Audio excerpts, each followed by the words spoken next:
And I'm going to speed it up just a little bit. It sounds something like this.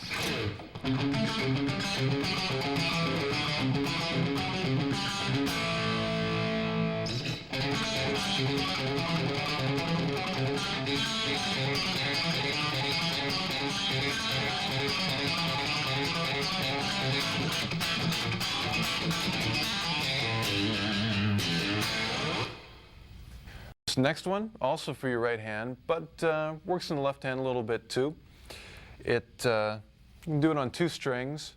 Let me show you a version first, the simple version, which is on the top 2 strings. I'm going to start way up high here on the B note, sort of in the key of C major or A minor, and here's a slow version.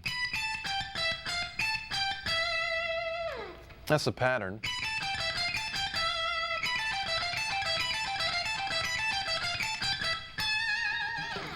And then I just take that down the scale, which sounds like this. I only use notes out of A minor or C major.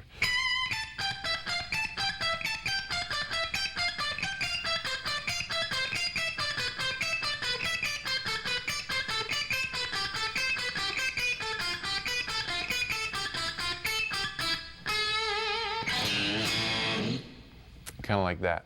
Let me try it a little bit quicker.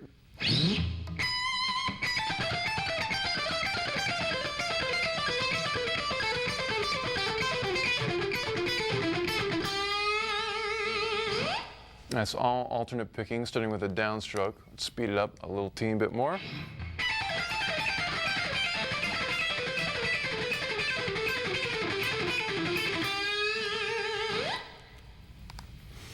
And let me see if I can get that a little bit quicker just for fun.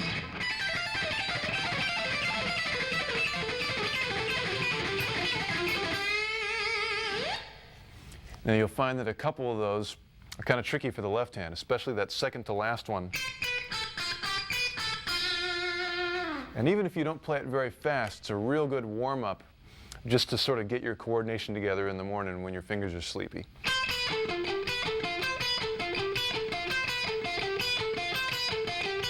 Just over and over again.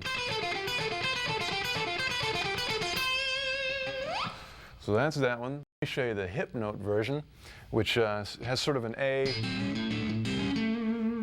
blues, Dorian, jazzy feel. A bunch of weird musical words that don't really mean anything, but unless you know how they sound. And here's how it sounds real slow.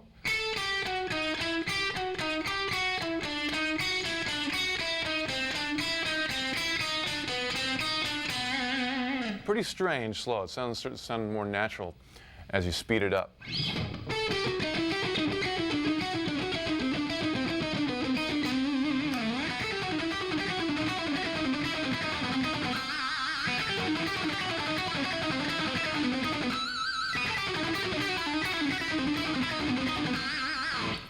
And you don't necessarily have to pick all of it. You can do more pull-offs if you want to, which sound kind of like this.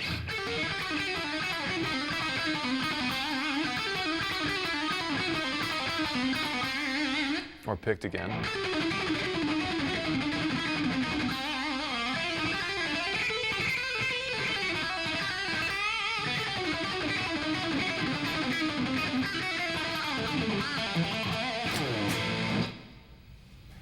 Here's another one. You're a little more warmed up now. You've been doing a couple things.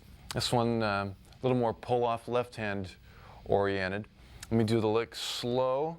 The fingering for it's one of my favorite fingerings because it's all the same. It's just the 8th, 7th, and 5th frets on those top 3 strings. And then I think I do something with the root A.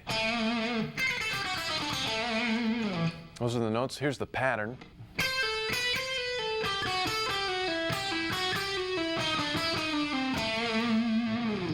Let me do that a little bit quicker. And one more time.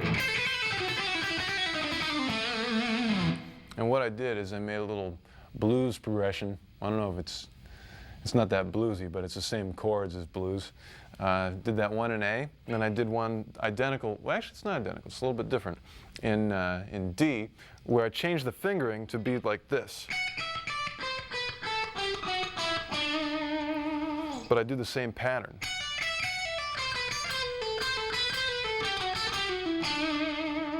Then I just move that up a whole step to the E position.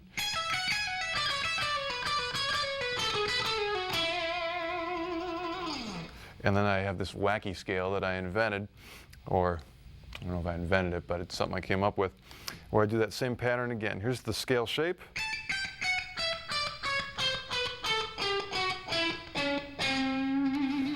And it sounds like this.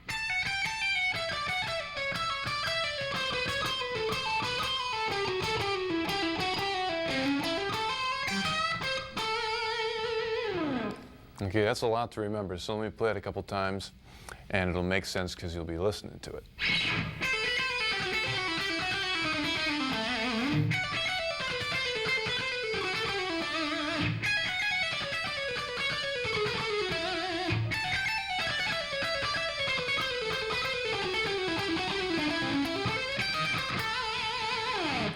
And let me speed that up a little bit for you.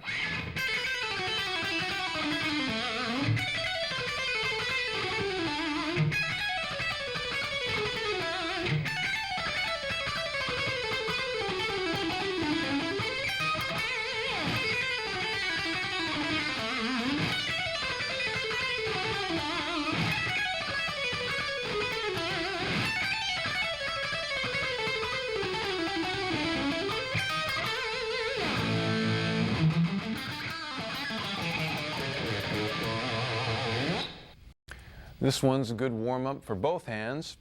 It's kind of interesting because most 3-note per string scale licks are pretty much start at one point of the scale and either go up or down. And you know, you normally, if you're in, I don't know, C major or something, you do this sort of thing.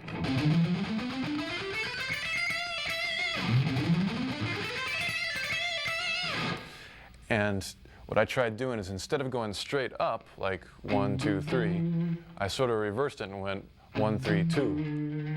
I don't know if I'm just using those numbers to, not so much for the fingers, but to demonstrate the direction of the notes. So instead of going, you'd go all the way up. So instead of going, you'd go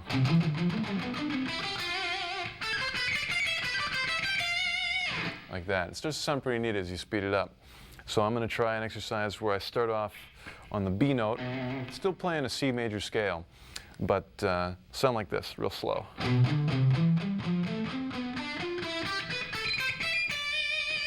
Then I go up the scale and do another set, starting on that A note. So it sounds like.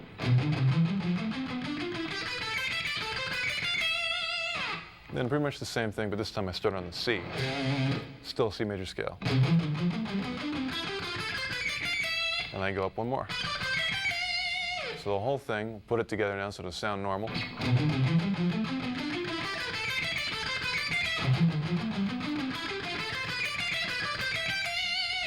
And I'll try that a couple times.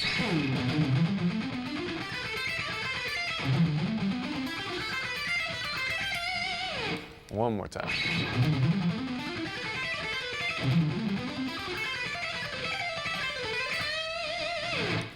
You can also do it where you take a C major scale on the top 2 strings and just do it up and down in steps, like this. So you'd go.